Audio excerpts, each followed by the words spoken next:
Afternoon, everybody.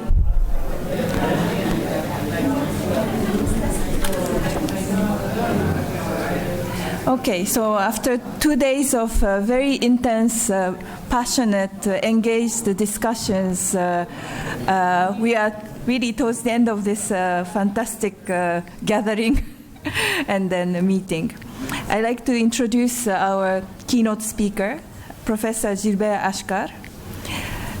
Professor Achcar grew up in Lebanon, researched and taught in Beirut, Paris, and Berlin, and is at present since 2007 in Berlin, right? Sorry. Professor of Development Studies and International Relations at SOAS, University of London. His many books, published in over 15 languages, include The Clash of Barbarism, The Making of the New World Disorder, Perilous Power, The Middle East and U.S. Foreign Policy, co-authored with Noam Chomsky, The Arabs and the Holocaust, The Arab-Israeli War of Narratives, The People Want, A Radical Exploration of the Arab Uprising, and Morbid Symptoms, Relapse in the Arab Uprising. The floor is yours. Thank you. Thank you very much indeed. And I'll say a few words in Arabic at the beginning, if you allow me. أود الاعتذار لأنني على غير عادتي سوف أقدم المحاضرة باللغة الإنجليزية، وبشكل عام لأسباب مبدئية وشخصية أفضل طبعا التكلم بلغتي باللغة العربية في البلدان العربية، لكن يعني بما أنني حضرت نص مكتوب وفيه جملة من الاقتباسات ولم يكن الوقت كافيا لي للقيام بتعريب كل ذلك، فلذلك سوف أقدم الورقة باللغة الإنجليزية، وطبعا ألتزم بتوفيرها باللغة العربية في أقرب مناسبة. طبعا يعني الورقة حول موضوعنا الحالي، يعني عنوانها أو يعني تعالج أو تتناول موضوع الجدال القائم حول مسألة اللامساواة في المنطقة العربية وبالأخص في مصر، وهي مسائل تمت مناقشتها خلال اليومين، خلال المؤتمر هذا الذي كان غنيا جدا وبما يعني يعقد نوعا ما مهمتي. I'll switch now to English and explain that it's a thankless task to give a closing speech when it is called a keynote speech. So I prepared that as a keynote speech, but a closing speech should have been one in which I would comment, and that would have been much easier for me actually, on the wonderful presentations that we've heard over these 2 days. But I was asked to prepare a keynote speech. It's coming at the end, and it's also a thankless task in the sense that, at least for those who've been here during those 2 days, I can very much understand that you are very tired, you are even exhausted, as I am. And so that's not the best kind of moment for that. And I should say that also I wish I could have commented on all the presentations, but as you will see, there will be a number of overlapping issues with some of the papers. I won't mention that, but the authors will recognize, or those who listened to the or attended the conference will recognize the overlap. And my last regret with being in a closing position is that, given the agenda, it doesn't seem that I'll have the privilege of hearing your feedback.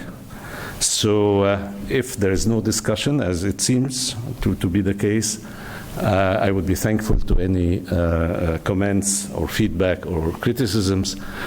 My email address is easily available on the SOAS website. So, let me then move to this paper that I prepared before coming here, and the title of which is On Social Inequality in the Arab Region, Egypt in particular.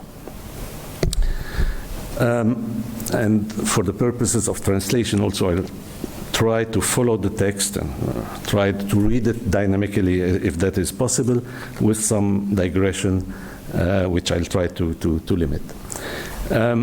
Well, I mean, we all know that the topic of inequality has increased tremendously in fashionability since the publication of Thomas Piketty's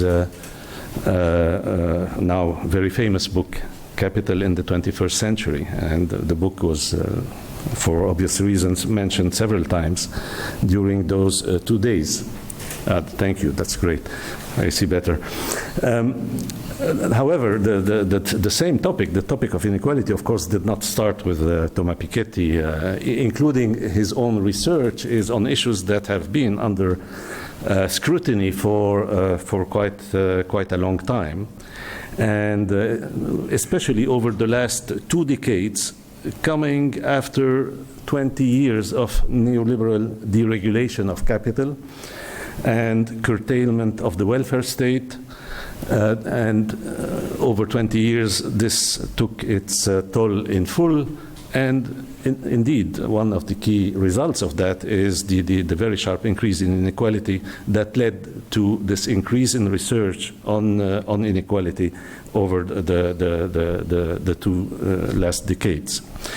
Now, the Arab region represented an exception in this regard, in the sense that there was only a limited number of studies dedicated wholly or even in part to the issue of inequality and its consequences.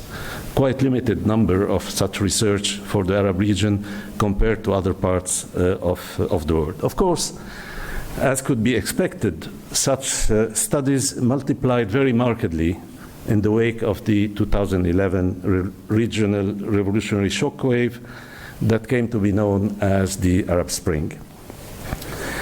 I'll get back to that in a moment, but first about the state of the research and the debate before that period, and in general the terms of the debate in historical perspective. Because the terms of the debate on inequality in the Arab region are also peculiar.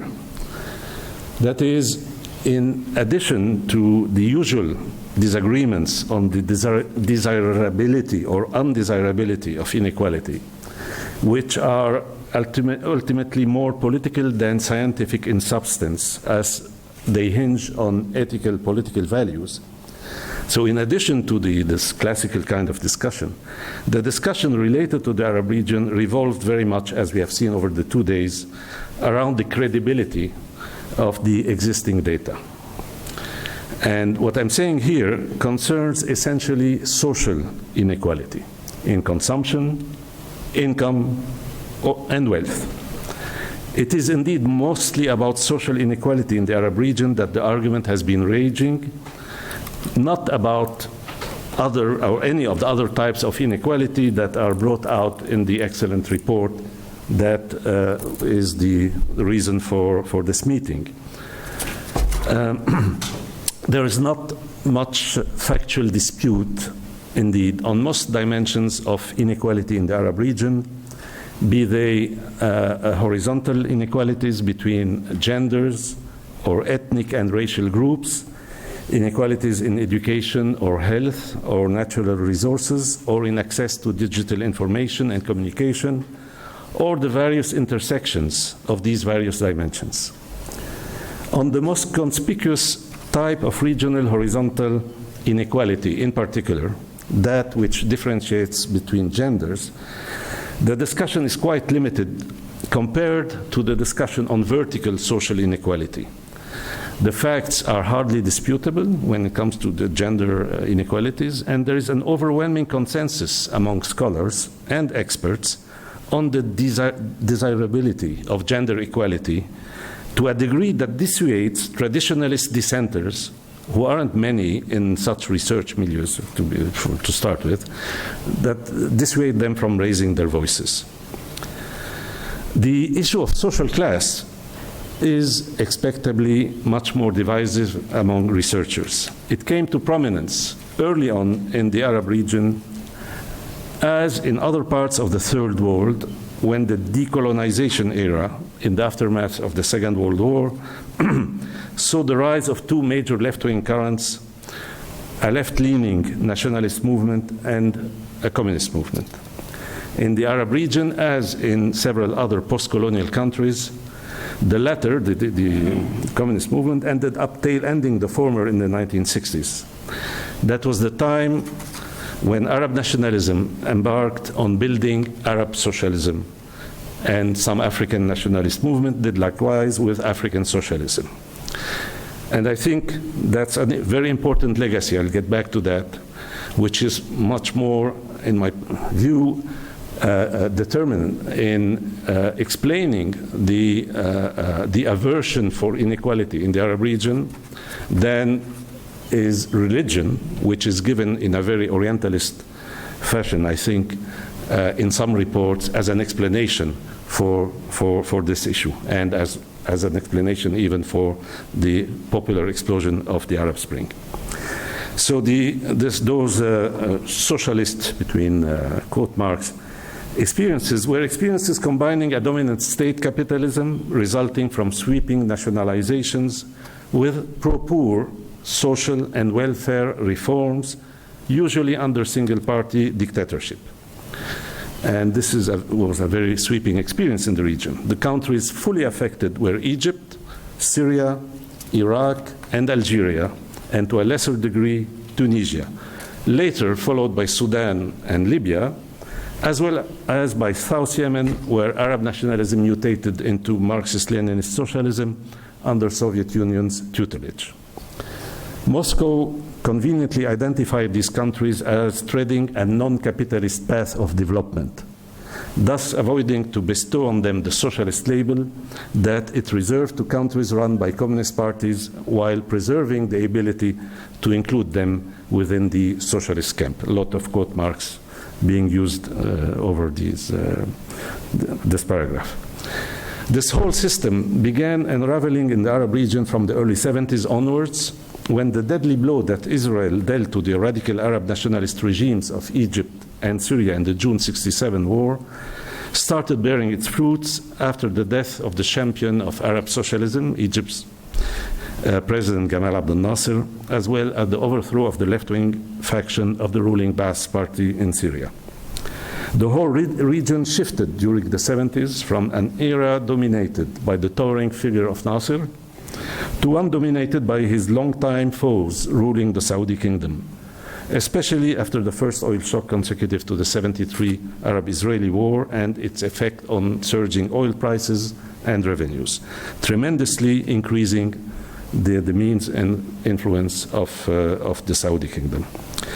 Egypt's shift under Anwar Sadat from a privileged alliance with the Soviet Union to a no less privileged one with the United States epitomized the regional paradigm shift, because that's what happened, from statist Arab socialism to market capitalism without nationalist pretensions.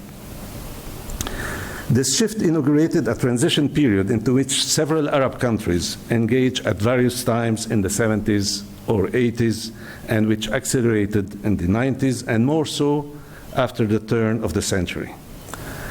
Under the banner of economic opening, Infitah, first raised by Sadat in Egypt, gradual measures of economic liberalization were adopted, including restitution of properties that had been confiscated in the pursuit of agrarian reform, privatization of public enterprises, and full or partial privatization of public services, curtailment of the welfare state, liberalization of trade, and creation of free zones.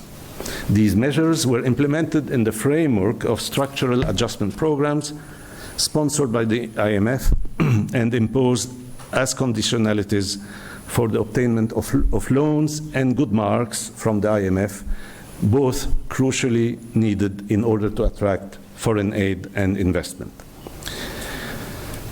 Early popular resistance manifested in the bread riots that swept the region during the initial phase of the paradigm shift. The most prominent were Egypt, 1977, Morocco, 1981, very big uprising, Tunisia, 1983, again, a very big one, Jordan, 1989. You can see how it spread over the region. And this slowed down, this popular resistance slowed down the implementation of this paradigm shift, rendering its impact on the conditions of living of the populations of the Arab region less brutal than, for instance, that of the shock therapy, as it was called, inflicted wholesale upon the ex-communist states of Eastern Europe. As everywhere else, nonetheless, changes inspired by the neoliberal paradigm led to a significant increase in social inequality, reversing the trend that had prevailed during the 3 decades that followed the Second World War.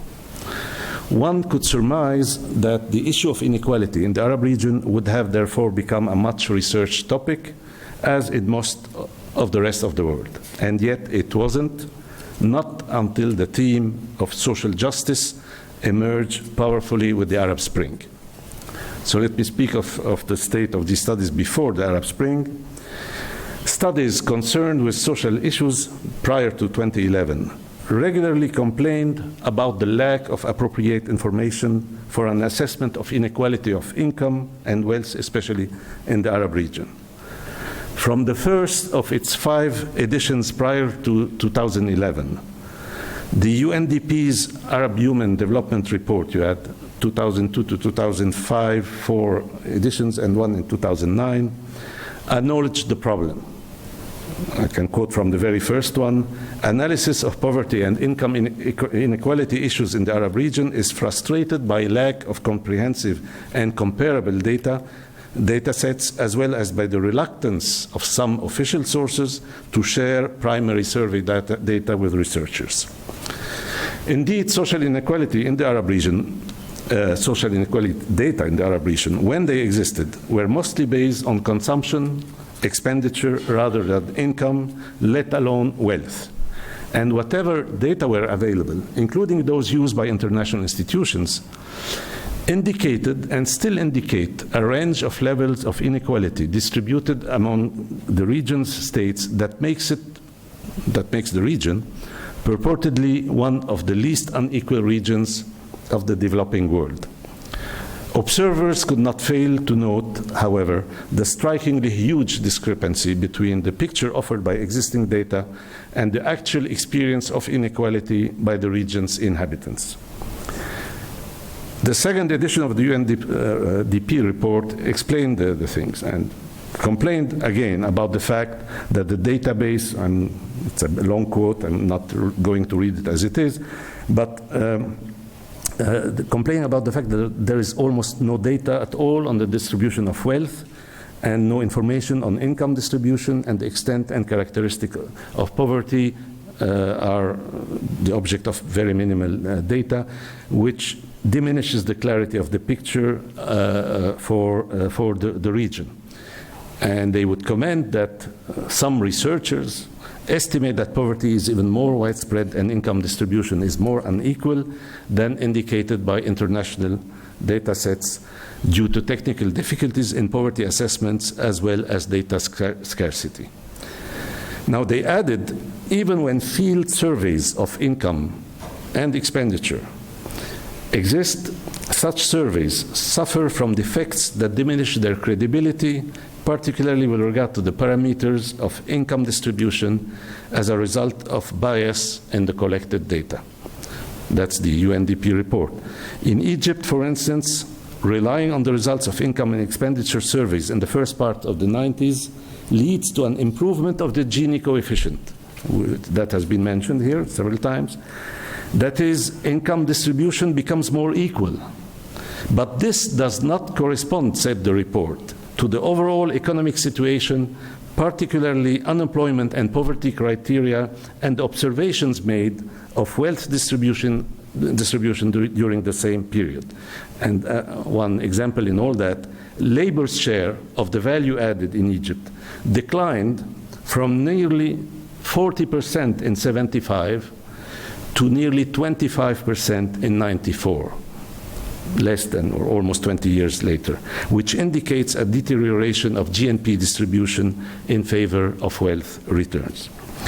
The 2009 edition of the same report moderated somewhat, for some reasons I don't have time to get in, the critical tone of the four first installments, and seemed to accept the view that income inequality is lower in the Arab region than in other parts of the developing world, tentatively attributing this to, I'm quoting here, the cumulative achievement of social contracts in the Arab countries since independence, end of quote. Its own assessment remained quite critical nevertheless, particularly with regard to the issue of inequality in wealth, about which there are no official data. And they commented on that despite moderate levels of income inequality, that's where they accept the view, in most Arab countries, social exclusion has increased over the past 2 decades. That's the real experience. In addition, there is evidence to suggest that the inequality in wealth has worsened significantly. In many Arab countries, for example, land and asset concentration is conspicuous and provokes a sense of exclusion among other groups, even if absolute poverty does not increase. Furthermore, they added the crowding of the poor in slums without sanitation, safe water, recreational facilities, reliable electricity, and other services aggravate such exclusions. So these trends, with high unemployment rates, the highest in the world, in the region for several decades, that results in what they call the ominous dynamics of marginalization visible in the high rates of urban slum dwellers in Arab cities and towns, 42% in 2001. Prior to 2011, the most thorough examination of regional inequality was achieved in a study authored by Sami Bibi and Mustafa Nabli, to which Professor Galal referred yesterday, and published in 2010 by the Cairo-based Economic Research Forum, the ERF, that has been also mentioned during these 2 days. The authors who surveyed the existing surveys and data on inequality in the region quite thoroughly noted the scarcity of studies on their topic in terms that are worth quoting. They say, it's surprising to see how little attention the issue of inequality has received in research, given its critical role in the economic development of Arab countries. The wealth of research on inequality in the context of developing countries and the controversies about the links between growth and inequality, or between globalization and inequality, have found limited echoes in the research on the Arab region. It is perhaps, they say, because of the limited access to microdata from household surveys and the political sensitivity surrounding the issue of inequality. And that explains, they continue, why governments have not been keen to see this activity develop and may have even prevented collection of authentic data and research. In addition to the scarcity, actually, whatever data were available were of limited usefulness and unreliable. The report by Bibi and Nabli, as I said, surveyed this kind of data, and the general view they came to was that data are completely non-existent for a significant part of the region, and for those countries where some data exists, they tend not to be available in a format which is useful and necessary for quality research.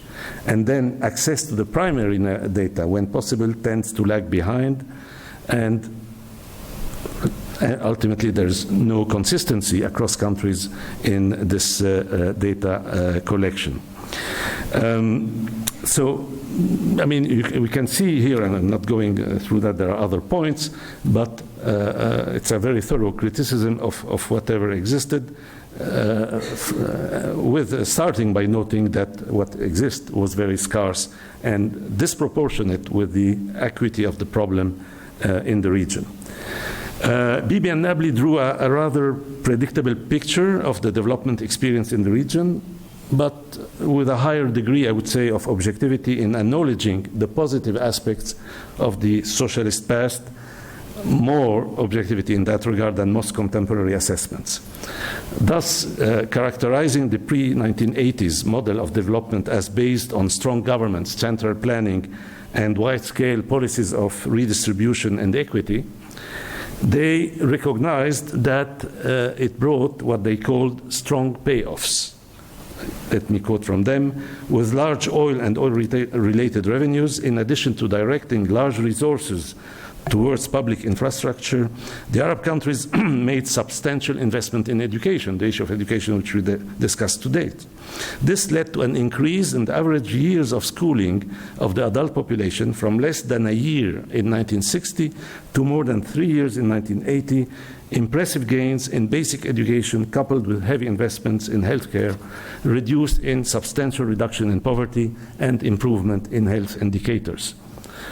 Although there were very limited data on poverty in Arab countries before the 80s, few estimates that are available for Egypt and Tunisia show dramatic declines. That's the past, the history we're coming from. And that's important to take into consideration in assessing also this big shift that happened in the region. Now, of course, on the negative side, the authors stressed the well-known themes of the inhibitions that this model created on the growth of a dynamic private sector, and the fact that the bulk of the private sector under those circumstances was living off the state. But they summarized with remarkable concision and precision the reasons why the paradigm shift that unfolded starting from the 80s led to massive unemployment in the context of the protracted depression of oil prices after the second oil shock of 1979. It's very concise, so I read that. Productivity growth, already declining by the 70s, plummeted over the 80s. Growth collapsed under the burden of declining public spending and unattractive public investment climate and continuing losses attributed to inefficiency. This, for the first time, led to the emergence of serious unemployment problem in the Arab states. With reduced public sector revenues, guaranteed employment in the public sector was no longer possible. Lower oil prices, rapidly rising domestic supplies of national labor force, and competition from lower cost labor elsewhere in the world further dampened the GCC, the Gulf countries' demand for labor from the rest of the Arab region. That's very well summarized, I would say, the key features of the problem that would lead to the big explosion in 2011. And they recognize also that the IMF-sponsored structural reform failed to resolve the problem. They say that in the Arab region, they describe how it was cautious, selective, and often subject to pause and reversals. It avoided most governance reforms, including opening up political space, and did not manage overall to provide what they call a substantially improved climate for growth and investment. I completely subscribe to this analysis. Actually, I read this document recently and found myself in total agreement with what I myself explained, which I'll get back to in a minute. The authors highlighted the sorry state of the labor market in the region with a special emphasis on youth and female unemployment, describing how youth, and here I'm quoting, entering the labor force with substantially higher levels of education than the generation before them, which is the case, were prevented from realizing their economic potential. The amount of the loss represented by this sorry state of the economies of the region over the last few decades is truly gigantic. Let's come now to the Arab Spring, this big shock wave. I mean, a shockwave of this magnitude and geopolitical extension could not fail to trigger a vast amount of research about its causes. Several indicators pointed in the direction of socioeconomic factors. as fundamental to the popular explosion, as underlying the political issues that are immediately and inevitably prominent in any mass uprising. From the sharp rise in social struggles, I mean the indicators, from the sharp rise in social struggles during the years preceding the Arab Spring in Tunisia and Egypt, the two countries that spearheaded the movement, to the centrality of social issues in the demands put forward by demonstrators everywhere, whether in the 6 countries that witnessed major uprisings or in most of the other Arabic-speaking countries where important social mobilizations inspired by the regional uprising took place, everywhere there was unmistakably a heavy socioeconomic base beneath the political turmoil. Moreover, a number of close observers of the Arab region had for several years pointed to an impending social explosion brewing as a result of the very issues summarized by Bibi and Nabli in their report. Above all, the blockage of growth in the region and its social consequences, starting with the consequence that is most characteristic of the Arab region, has been so for many years, with a region holding the world record in unemployment rates, especially youth unemployment, including and female unemployment as part of youth, especially big part of it in that regard, including massive graduate unemployment, to which there were some, or upon which there were some comments during our 2 days. The prominence of the issue of social justice in the Arab Spring likewise drew attention to the issue of social inequality as providing an important clue to the regional explosion. If I were to speak for myself, I can refer to my own investigation of the roots of the uprising in my 2013 book, The People Want, where I described the whole causes for the social economic blockage, developing what was very concisely summarized by Bibi and Nabli, and explaining or diagnosing this as resulting from the dominant rentier and patrimonial neo-patrimonial nature of the region's state systems.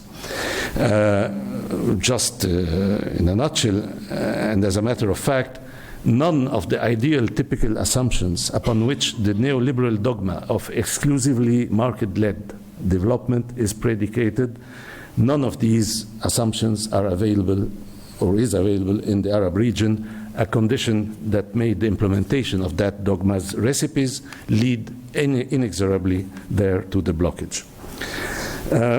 I, in this same context, discussed the issue of inequality, inevitably, as part of the trilogy of poverty, inequality, and precarity, as I called it, summarizing the situation of the regions. And here I got into a discussion of the existing figures and about inequality and consumption inequality, and took the examples of Egypt and Qatar, where according to the official data, if you take Egypt, the bottom decile of the population has 4% share of the national consumption, while the top decile has less than 7 times this, that is 26.6% share. That is, this gap between the bottom decile and the top decile, is something that anyone having the experience of these countries can't find credible. To say nothing of income and wealth inequalities, of course. And I commented on all that, on the implausibility of all that. I'm not going to develop on that. Anyone interested can see my book on these issues. And I added to that the importance of inequalities between countries as part of the picture in the region. Now, so that's, one author among others of those who are focusing on those social economic issues as underlying the big explosions. Now I'll turn to the discussion on Egypt, precisely because I'm mentioning Egypt, and a discussion that encapsulates, I would say, the whole discussion we can have about the whole region. And so there's an important focus on Egypt, and that's interesting to stop there. So the same year that that same year, 2013, we have seen a World Bank working paper come out, authored by Vladimir Hlesny and Paulo Verme, which triggered a debate along the line similar to those that I have just described. And the debate focused on Egypt, the country upon which most of the research on inequality consecutive to the Arab Spring focused inevitably, and this for several reasons. The sheer size of the country, of course, the population, the central and very spectacular role of Egypt in the regional uprising, and also, importantly, a tradition of official periodical data gathering that is more advanced than in other countries in the region, with the key role being played in this regard by the Central Agency for Public Mobilization and Statistics, the CAPMAS, as it's known by its acronym. So Hlesny and Verme dwelled on the main problem that cast doubts on the accuracy of CAPMAS data, the fact that they rely exclusively for their income, expenditure, and consumption survey on household sampling and household visits. The authors, they acknowledge what is well known, actually, and they could not ignore it, of course, that, as they put it, quote, that household surveys are not particularly accurate, note the not particularly accurate, at measuring top incomes because richer households tend to either underreport income or expenditure or are less likely to participate or open their doors in household surveys altogether. And we can say the same of the poorest of the poor, who don't have lodging, who don't have housing. So on both extremes, you don't get it there. So when this happens, of course, measures are biased and do not reflect the actual extent, and they admit that. But nevertheless, they get into a very complex statistical and econometric demonstration with the purpose of establishing the credibility of the low figures of inequality in Egypt as reported by CAPMAS. The core arguments of the authors was the conformity of these figures to the Pareto distribution. It's let's say, probability law, originally based on the distribution of wealth. So the conformity of these figures with this Pareto distribution, after introducing a statistical correction based on an estimate, not going into too much technical issues, which may be uninteresting, let's say, to some of you here. And they see that a comparison of the Egyptian data with household surveys in a vast number of countries show, and here I'm quoting, that the Gini coefficient in Egypt is significantly below median values for other countries, while the distribution of top incomes is around the median. In sum, as is often the case in econometrics, the authors took a statistical plausibility for an economic plausibility. This confusion is classical of econometrics, thus asserting the credibility of Egypt's particularly low Gini coefficient without confronting it with what is empirically known of the gap between the country's social strata. And with this certainty affirmed, the authors dismissed all the talk about social inequality in Egypt as merely a matter of popular perceptions. So it's not true. It's just a matter of perception.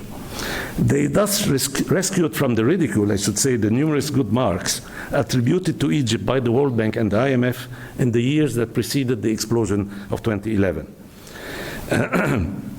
And they could therefore maintain the view that you could find in the reports of those institutions that Egypt was a success story during the first decade of this century. And that, of course, was attributable to the neoliberal recipes. Their paper provided statistical ammunition for a much longer study on inequality in Egypt, which circulated in draft in 2013, and then came out the year after, 2014. Paulo Verme is the lead author of the study, along with Branko Milanovic, the well-known lead economist of the unit dealing with poverty and income inequality at the World Bank Research Department, and 4 Egyptian contributors. This report is entitled Inside Inequality in the Arab Republic of Egypt. And it opens with a foreword by the World Bank chief economist for Africa, describing very, I would say candidly, the puzzle that the study was meant to resolve. In his terms, when the Arab Spring took sudden and dramatic hold of North Africa in 2011, many pointed to high and rising inequality as one of the causes. There was only one problem. Income inequality, as conventionally measured, was not high in the region. And in Egypt, its pivotal country, it actually declined in the decade preceding the 2011 revolution, even as the public concern with inequality and injustice was growing. That's what the report actually was about to solve. And the statistical study was a main input in this regard. So the study, as you can understand from what I said, was absolutely not apologetic about the clash between official findings that the international institutions endorsed and this widespread reference to high and rising inequality as one of the causes of the uprising. And it accredited the view, and here I'm quoting the report, that the Gini coefficient in Egypt, I'm quoting here the report, is similar in level to that of the developed European Organization for Economic Cooperation and Development, the OECD members, and lower, again quoting, lower than inequality in most countries that are close to Egypt in terms of gross domestic product per capita. I mean, Egypt is an exemplary country in terms of social equality, as you can get from that. Yet, the study found a number of facts for the period, the first decade of this century, at odds with some of the World Bank assessments previously published. And they summarized them. Household welfare in real terms, they acknowledge, had declined for most households. Overall poverty has increased. GDP growth has not trickled down to households. And and also mentioned the importance of the top 1% in the overall picture. Mobilizing a well-known sociological observation according to which periods of growth and gender frustrations due to the increased expectation that they provoke, it's a very old sociological observation, goes back to Emile Durkheim actually. So mobilizing this idea, the study explored the perceptions, it's a matter of perceptions, that are to blame for the frustration that exploded in 2011. So they explained that during this period where you had what they call sustained GDP growth, there was in Egypt a clear decline in self-reported incomes and social status, which actually is very accurate because as they accepted, they mentioned a decline of household welfare in real terms. That's connected to that. Engendering a frustration and what they call an evident sharp rise in inequality aversion for almost all income groups and all social groups. So that's the picture. Inequality was actually declining, but inequality aversion was rising. That's the big puzzle of Egypt as they would explain it. And they also added to that the change in the reference group. When you compare yourself to a reference group, and they explained that due to the internet and social networks and the rest, the reference groups was enlarged to encompass much more people beyond the national boundaries and across the MENA region. Now, this aversion for inequality that they reported is based on the world value surveys, which are performed by the association that bears the same name. And their study, the World Bank study, noted a strong rise in inequality aversion at the regional level of the Middle East and North Africa over the years. It did not occur, actually, to the authors to explore the possibility that the rise of inequality aversion, based on a perception of rising inequality, could be a reason for the decline in inequality reported in the household surveys during the same period. In other words, the study did not ask whether the evident sharp rise in inequality aversion was not in itself a factor leading top strata to understate their income expenditure even more than before, especially in a country and a part of the world characterized by a high degree of unpredictability, political instability, and the rest. Instead, the inquiry focused on locating the reason for this inequality aversion, and I hinted at that, in political cultural features. All negative from a liberal modernist perspective. Lack of democracy and freedom. Lack of trust in other people. That's a trait of the Middle East, or Egypt. Low taste for democracy. High level of religious practice. And they will explain that religion is, you have inequality aversion because of religion. Conservative and religious views about gender roles. All this explain the aversion for inequality. And you also had the neoliberal cliches inspired by methodological individualism in the picture. One quote, "People who think that work is very important and that it is never justifiable to cheat on taxes are clearly pro-inequality." Yeah, that's the issue. So if you believe work is important and honesty also, you are pro-inequality. And I'm quoting, I'm not inventing that, it's amazing. So as you will have understood, inequality aversion is something to be deplored according to the study. And of course, I mean, those familiar with that will understand that here it's the mobilization, the famous Kuznets curve about rising inequality as accompanying development in the initial stage, at least, something very much debated and discussed. And they comment, and here again I'm quoting, "People can hardly appreciate inequality if their own status and the status of their peers do not improve." So if your status improves, then you appreciate inequality. That's the problem. And then, I mean, the logic follows here, obviously, that the problem of Egypt is that it does not have enough inequality. It needs more. And it's stated as I'm saying here. Let me quote here. "Reducing poverty among the poorest people of Egypt may necessarily entail an increase in inequality. And the low level of inequality is explained by the widespread level of poverty rather than by an economy that distributes increasing resources equitably across the population. This is in line with the idea that at very low levels of incomes, an increase in inequality may signal an improvement in overall living conditions, while very low levels of inequality may simply signal widespread poverty." And according to the same neoliberal supply-side logic, the government, in their recipes, they explain that in tackling poverty, which, as we know, is narrowly related to the lack of proper employment, the government should not provide jobs, but only training education that would allow the private sector to recruit, in the spirit of the World Bank's poverty reduction strategies. They explain it very clearly. Providing work opportunities in the government or public sector would reduce inequality, however, it will impoverish everybody. So what is needed is increased inequality through factors like higher employment, higher education, and hence they conclude pro-poor growth accompanied by increased inequality is a legitimate goal that should be pursued.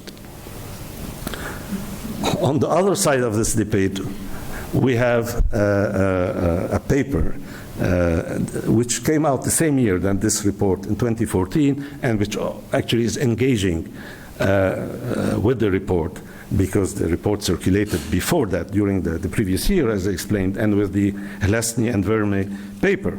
And it's the study that Facundo Alvaredo and Thomas Piketty produced, again, for the Economic Research Forum, the Cairo-based ERF, the same which published the Bibi and Nabli paper that I mentioned. Piketty and Alvaredo openly stated their disagreement with the World Bank team, They say, we agree that there are potentially many sources of dissatisfaction other than the Gini coefficient. However, we disagree about the claim that income inequalities in Egypt or in the Middle East are quantitatively small by international standards. Now, the major criticism, and that's important because they are themselves experts in those statistical issues, so they could discuss this very complex demonstration in the Vermeer and the Lasny paper by pointing to the main problem, actually, which is the fact that the World Bank team endorsed the reliability of household surveys on the basis of statistical plausibility, as I explained. And what Piketty and Alvaredo explained was that these data are not reliable, and they certainly, almost certainly, underestimate the level of inequality, possibly by a very large margin.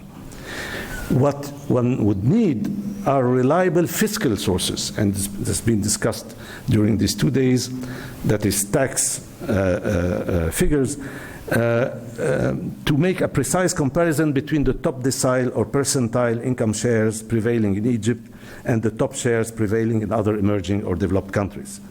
Unfortunately, such sources are lacking, and so no satisfactory comparison is possible. And they say, while the lack of transparency on income and wealth is an important issue in many areas of the world, it appears to be particularly extreme in the Middle East, and arguably raises in itself a problem of democratic accountability quite independently from the actual level of inequality. They discuss in detail, and can recommend this very good paper. And actually, reading the two studies very enlightening.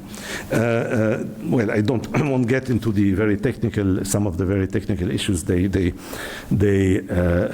go in, but just to read one of their comments, they end up by saying.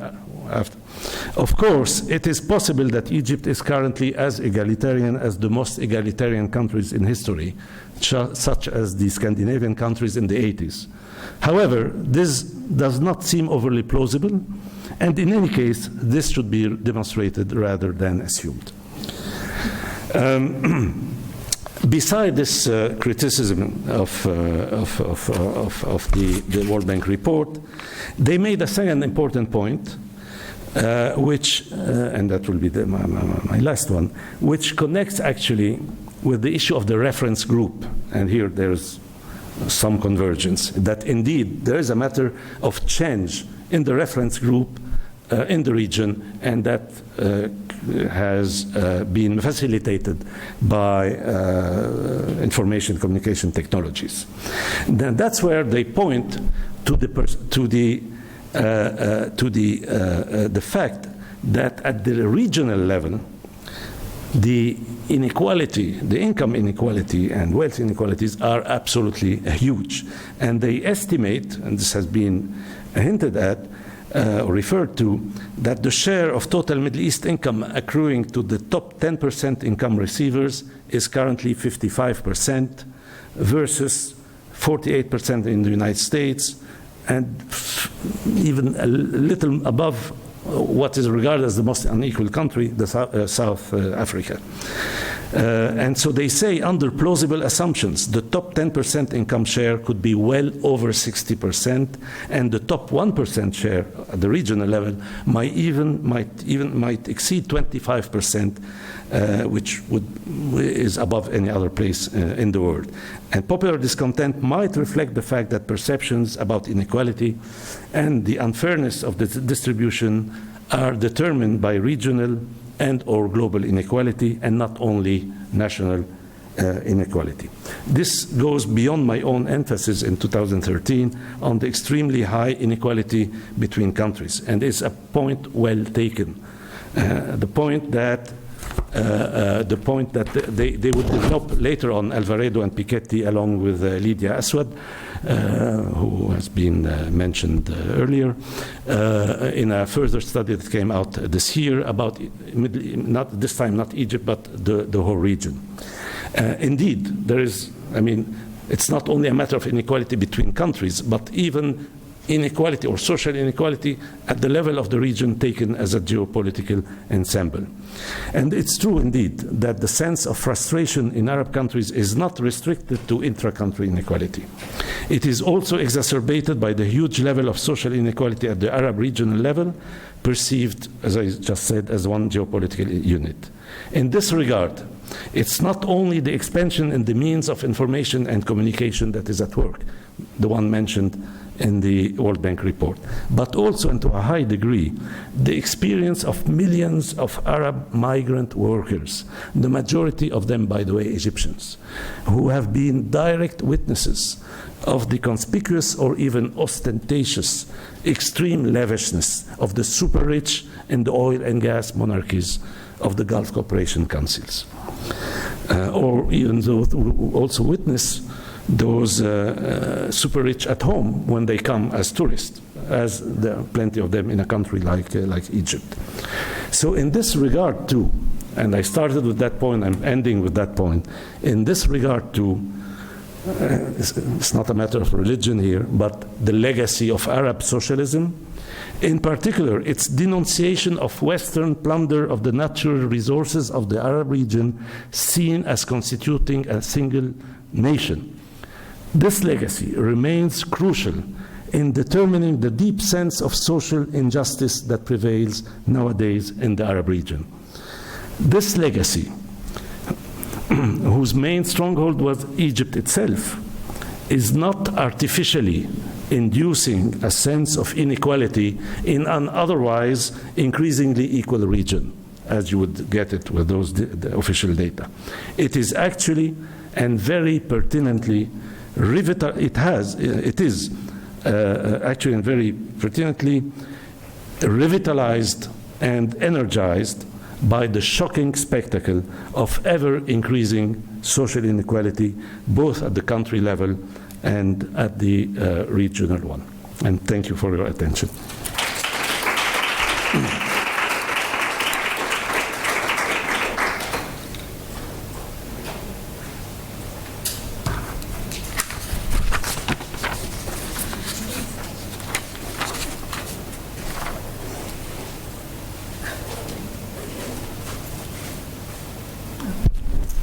Thank you very much, Professor Ashkar.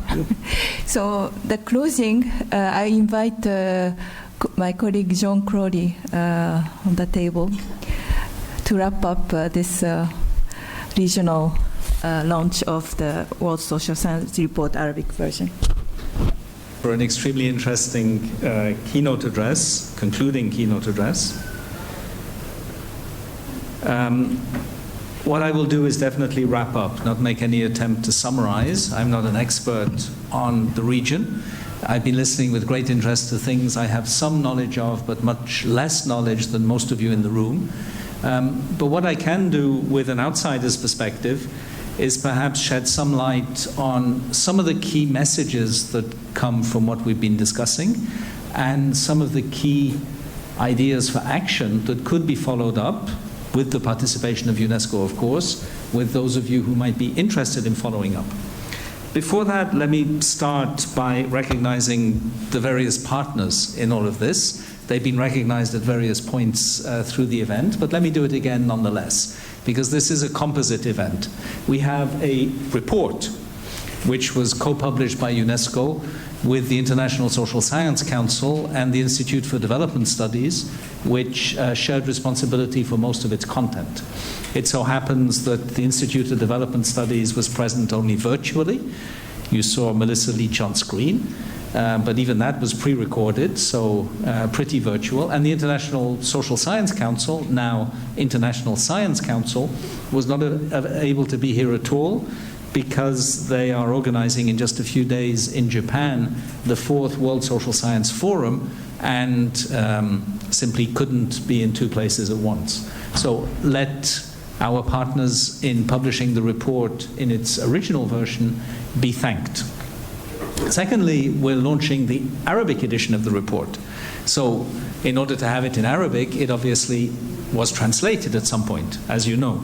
Let me remind you that for the resources that made it possible for UNESCO to translate the report, we owe gratitude to the Sultan bin Abdulaziz Al Saud Foundation, which provided the funding therefore. And thirdly, this is an event to launch the Arabic edition of the report.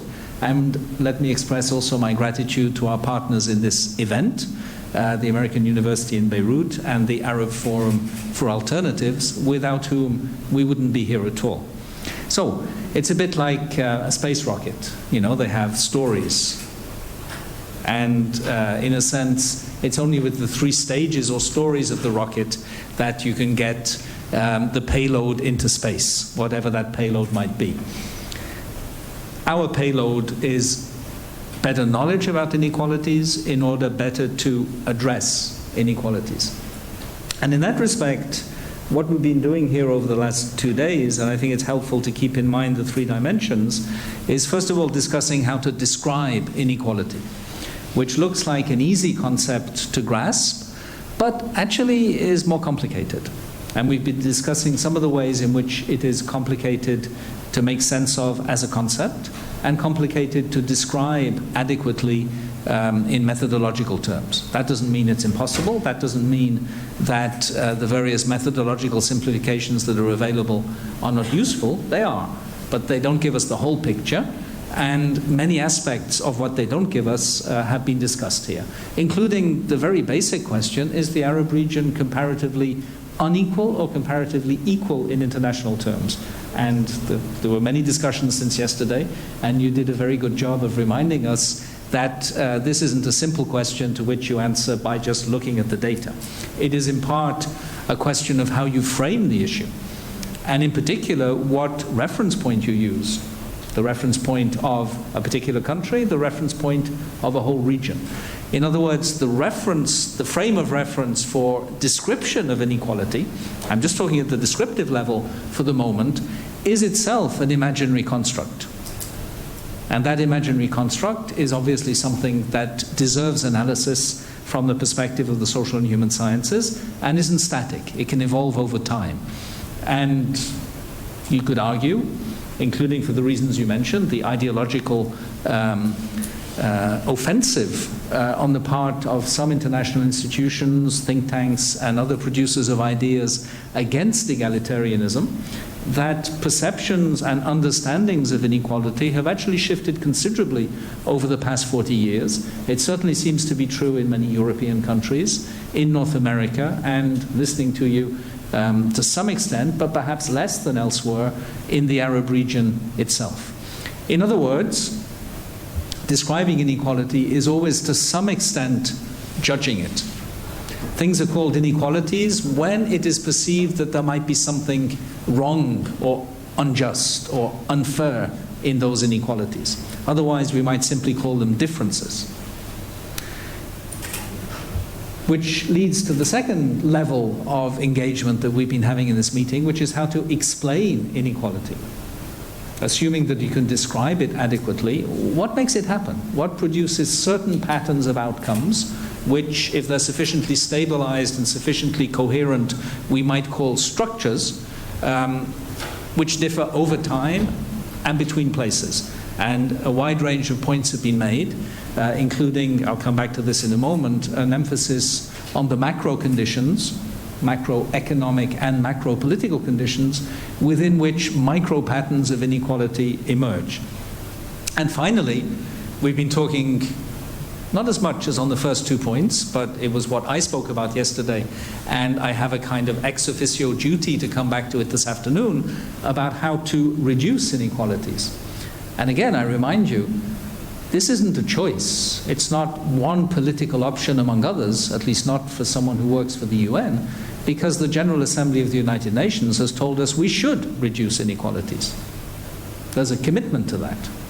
If you don't like it, then you're actually outside the consensus these days, not because the consensus has suddenly become egalitarian, in the sense that the leading authors of Scandinavian or British socialism of the 1950s and 60s might have recognized, the Titmuses and the Torneys of this world, for instance, to take British references, but because at least a perception that inequality might be going a bit too far has gained traction in the global political community. What are the implications? And again, I'm simply picking some. I will make no attempt to summarize everything. I would be incapable of it. And if I tried, it would be very boring and very lengthy. So let me pick just 3 points, which are interlinked, quite closely interlinked. Data, causation, and politics. And I think the combination of those 3 points captures not everything, but a lot of what was interesting, controversial, dynamic in our discussions, and points to potential for useful follow-up with those who may wish to follow. Data first. At the level of data, it's clear, and I've taken note of the fact from the specialists, that there is a paucity, a lack of basic data in the region, including basic longitudinal data offered by regular censuses, for instance, which are missing or methodologically inadequate in many countries. When the basic data is available, it appears to be inadequate, or so at least I've been hearing, in terms of its ability to capture multidimensionality. Reference has been made in particular to the unavailability of satisfactory gender disaggregated data, which means that trying to capture multidimensionality as it concerns the specific position of women with respect to various patterns or criteria of inequality is actually very difficult to do in any rigorous systematic way, particularly if you try to study it longitudinally. One of the big problems in social science, as you know, is that funders, well, maybe not funders, but politicians tend to feel that social science and humanities is cheap, whereas basic science is expensive, which is why we give lots of money to basic science and much less money to social and human sciences. Now, it's true that a lot of social science is quite cheap. You can do a lot with just a pen and paper. But then, remember that mathematicians can also do a lot with just pen and paper. So this isn't specific to the social and human sciences. But there are things in social science that are genuinely, seriously expensive. And one of them is large-scale longitudinal studies. If they're not funded, they will not exist. They can't bubble up naturally from a cohort of PhD students, because the question of stability of sample base and replication and so on, and reliability of method cannot be ensured over time. The kind of 30 to 40 year longitudinal cohort study, which is one of the bases for understanding phenomena such as intergenerational mobility, will simply not happen if it doesn't receive significant core funding. And in many countries, it doesn't. A reminder, but I'm sure everyone in the room agrees with this very strongly, a reminder that the question of how the social and human sciences are funded is not at all disconnected from the ability of societies to meet the Sustainable Development Goals. And finally, third point with respect to data, there are conceptual and methodological challenges in dealing with the complexities of processes and trajectories which are captured, among other things, by the notion of vulnerability.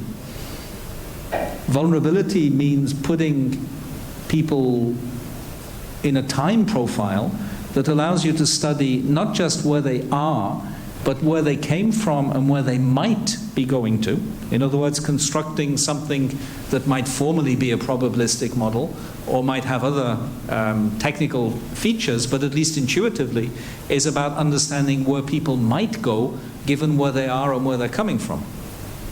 This is an invested field. It's certainly not virgin territory, but there's a lot of work still to be done, in particular to capture what might be regionally specific about these phenomena.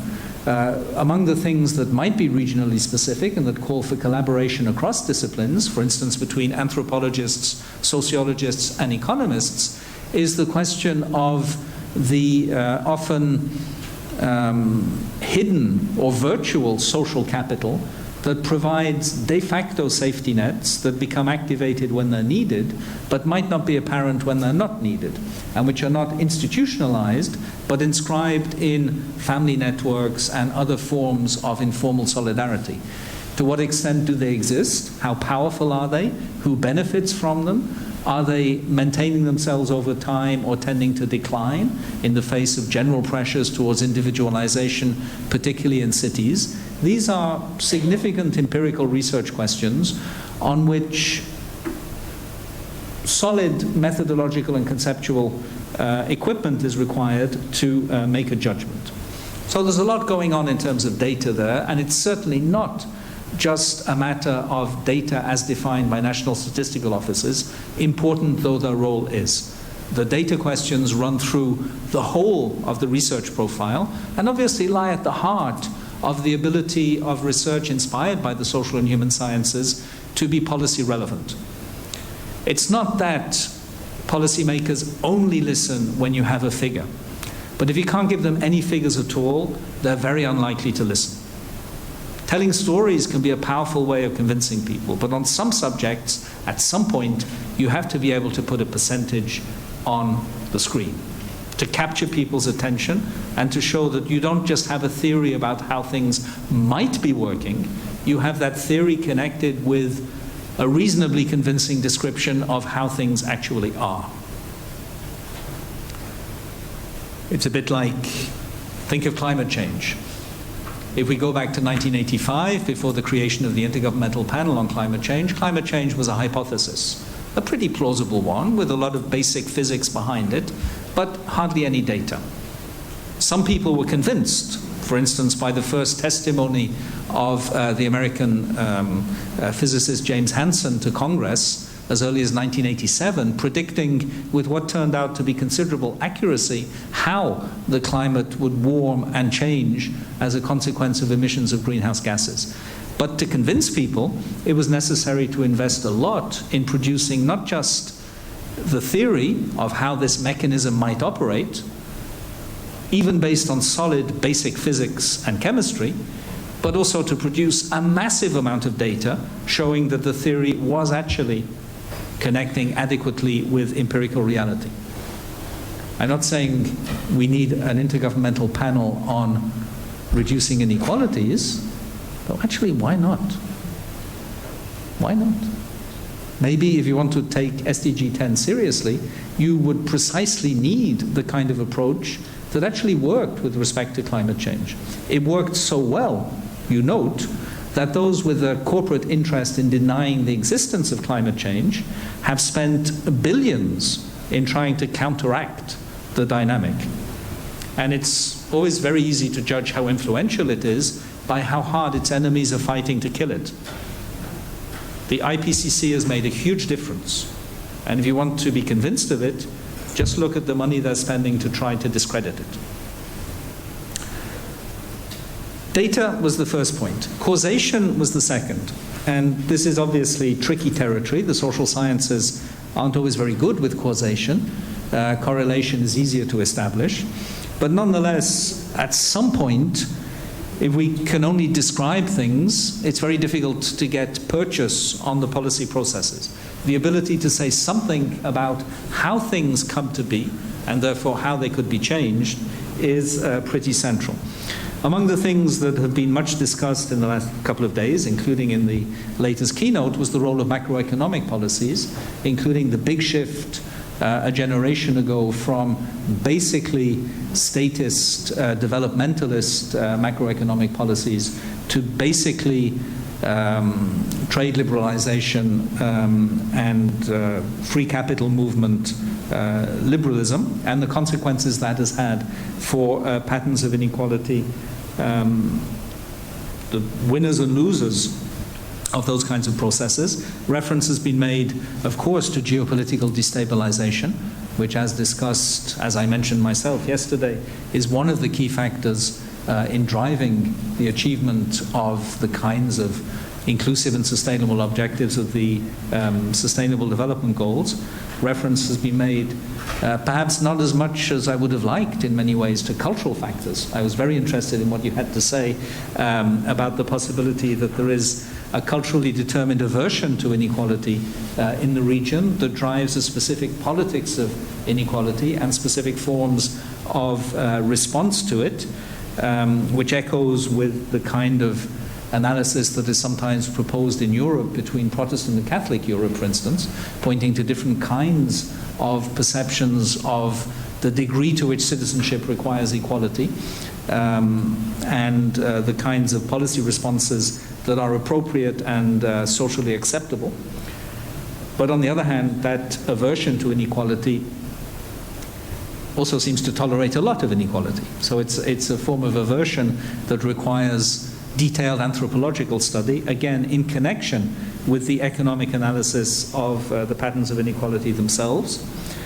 And I was very struck, even though I knew this already from UNESCO publications, but to see just how significant are regionally specific, or possibly specific to certain parts of the region, human capital issues, such as the exceptionally low economic return to educational investment, which means that there is a massive human capital gap, whereas human capital, for which the economic return to educational investment is a pretty good proxy, is widely recognized as being one of the most important facilitating factors for sustainable and reasonably egalitarian patterns of growth, such as certain countries in East Asia went through, at least until quite a recent period, for instance. So, a lot to be explored there in understanding how these various pieces connect together and how policy levers could be drawn from the causal patterns so as to make recommendations to governments about what they could be doing, or perhaps even should be doing, to fulfill the objectives that they themselves have signed up to in Sustainable Development Goal 10. Just a reminder of one of the key targets, which I quoted yesterday. Every government is committed to ensuring, over the medium term, not a very ambitious objective, but still, that the rate of growth of the income of the bottom 40% of the population should be higher than the average rate of growth of income. How do you do that? Assuming you accept that 40% is the right cutoff and so on. How do you do it? What are the levers? What are the most effective ways of doing it if you have a range of possible levers? If you have a certain amount of money and political energy to invest, where is it best invested? Those questions need to be answered if the debate on inequality is to go further than simply describing and possibly deploring the state of the world. And data causation, third point, politics. There's been a lot of discussion of that, including the political sociology of resource allocation and distribution, which connects to the historical path of authoritarian patrimonialism and its subsequent transformations, including in those states where authoritarian patrimonialism is still the form of the state, as is the case in many of the Gulf countries, in most of the Gulf countries. Also looking at issues to do with the corporate capture of liberalization. In other words, the ability of corporate interests to turn liberalization, which was supposed to introduce competition, pluralism, fluidity, flexibility, and so on, into a transfer of economic rent from the downgraded state to those in a position to benefit from the more or less corrupt distribution of its assets. This is a familiar story, best known from the former Soviet Union. It's a story that clearly has regional resonance. You've been discussing it extensively in reference to various cases and issues. And that picture of the golf course just next to the deprived area summarizes basically everything you need to know. Golf is a very good proxy for social inequality, particularly in arid and semi-arid countries. Creating a golf course means taking a huge area that could be used for something else, irrigating it with water that could definitely be used for something else and is scarce, and charging high fees for membership and visits to something that most people cannot afford. And this isn't just an arid and semi-arid problem. As you probably know, before he became President Trump, Donald Trump developed lots of golf courses. One famous example is in the west of Ireland, which is not, by any account, an arid or semi-arid region. If you visited Ireland, you know that arid is definitely not the adjective that corresponds. And the west of Ireland is even wetter than the east of Ireland. It's in a place called Doonbeg, which is in County Clare. As it happens, I know the place myself because my father's family is from miles away. So I've talked to relatives about this. The land was very cheap. Doonbeg was completely desolate, according to my own relatives, before someone built a hotel that Trump later acquired. What's interesting about the golf course is that most people welcome it because it creates unemployment. But the interesting anecdote that people told me is the helicopters are a nuisance. And this tells you everything you need to know about golf and its social symbolic significance. If you know the west of Ireland, you may know that there's an international airport in Shannon, near Limerick. Maybe you've transited through it or landed at it, which is probably about 50 kilometers, 60, from Doonbeg. The rich foreigners who come to play golf at the resort in Doonbeg don't come to Ireland, they only come to the golf course. They land in Shannon, take the helicopter back and fly out. Does that remind you of anything in golf courses you know, in Lebanon or in Morocco or else? Of course it does. It's effectively helicopter global capitalism. You know this phrase, helicopter parents, which has become popular among family sociologists. A helicopter parent is someone who basically never sees the kids except for brief flying visits, either literally flying or metaphorically flying, to fit into a crowded business agenda, so that your children become effectively one part of your professional agenda. And you can block some time on a Sunday afternoon for the kids. You fly in or drive in. Helicopter global capitalism is, I don't know why I'm saying all this, but it just struck me. The golf course really struck me. Helicopter global capitalism is almost summarized by golf as a global business, and it tells us a lot once you unpack the details about how these things work. Finally, something we perhaps haven't discussed in a lot of detail in this meeting, but has been mentioned by many and is obviously extremely important, the question of social protection in the general sense. Not just specific schemes of unemployment insurance, health insurance, and so on, but the ways in which the institutionalization of distribution, not just of income, but of risk, because social insurance is about risk as much as about income, functions within a particular society in multiple possible models of concrete organization. And what's very interesting about the distribution of risk is that it allows you to frame redistributive issues in ways that are not simply rich versus poor. Because basically social insurance schemes are redistribution from the lucky to the unlucky, including from the lucky not very rich to the unlucky rich. So long as there is a perception of shared citizenship that allows an understanding of risk, the risk of illness, the risk of industrial or employment-related accident, the risk of unemployment, and so on, that makes it an expression of the shared destiny of a society. In other words, the very idea of social protection is intimately connected to the idea of citizenship. Not just as participation in politics, but as self-understanding.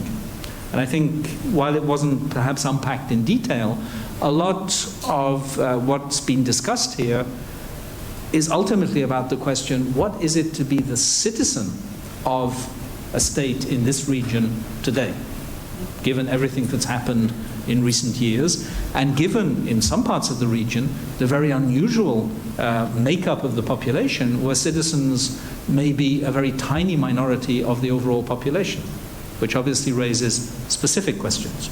There are very few examples in the world. One interesting example which I know about from Europe is the Principality of Monaco, which has some of the same characteristics. I know how that works, but that's 35,000 people. It's not trivial. It has an important role as a tax haven and so on, but it's a very micro phenomenon. The Gulf states are considerably bigger than that and have implications that obviously extend beyond because of the role of migratory patterns in global inequalities. So how might one imagine following up? And here, I can't give the answers. I can just throw out some ideas and then see who might be interested in commenting and perhaps responding. My impression is that there are probably two main areas that could be followed up quite easily, because a lot of competence and capacity and interest is already there. It would just require a little bit of organization, each of which has a research component and a policy-oriented component. And in each of which, I should add, because I haven't said the word often enough, the gender dimension of inequality is, I suspect, one of the most important things to be taken into account. First of all, there's clearly a lot of space for some kind of regional data initiative, looking both at the research level, questions of concepts and methods, and in particular how to capture the notion of multidimensionality in a rigorous way, and also has a policy-oriented component, which is about encouraging better production of official statistics and encouraging greater data literacy within public administration, which is not a specific challenge in the region and on which UNESCO has various projects that I could tell you about if you're interested, which we could take inspiration from. Again, if you're interested in looking for ways to follow up, working with UNESCO. And secondly, the question of understanding perceptions of inequality, what inequality means, which ultimately is a social justice project. Understanding conceptions, perceptions, disagreements, and social cleavages about the nature of social justice in Arab societies, how it's changed over time, and what the dynamics are that might be reshaping it as we speak. Again, this has a research component, obviously, a very hardcore research component potentially, but there's also a clear policy-oriented component, because any ambitious policy responses to inequality taking the form, for instance, of new forms of institutions of social protection must be very sensitive to the social setting in which they find themselves. A social setting which is defined by certain ideas of social justice that give legitimacy to certain policy responses, or conversely, might create the conditions where those policy responses are doomed to fail. I'll stop there. We're collectively supposed to stop, but I imagine if there are some immediate comments, they can still be taken. Otherwise, we can take them outside the room. But what I would like, obviously, is for at least some of you to say, yeah, we'd really like to work with UNESCO on that, and that's how I think we could do it. Thank you. Yes? So just the really final just comments about the Arabic translation. If you have any, if you read it, if you have any comments, the suggestion for improving, it's still online and it's not printed, so please let us know. And then about the dissemination as well, just thinking it's a free of charge, and then our aim is really to extend this debate. So if you have any plans to do any discussions at your level, and actually this was the idea that having it at the university is really to invite younger generation to be part of this debate. So please keep us posted and let us know if UNESCO can be of any help. And then, of course, finally, I really like to thank the team that really which made this event possible. Of course, from AUB under the leadership of Rima. Thank you very much. And then from Arab Forum for Alternatives. Muhammad Ragati, and then the whole team. And then from our Beirut office, I'd like to thank Cynthia Amal, who was the layout of the report. And then from headquarters, of course, John. And then there is a team who is part of the Saudi Fund managing team. And then thank you very much for the translators for 2 days. It was wonderful. Thank you very much.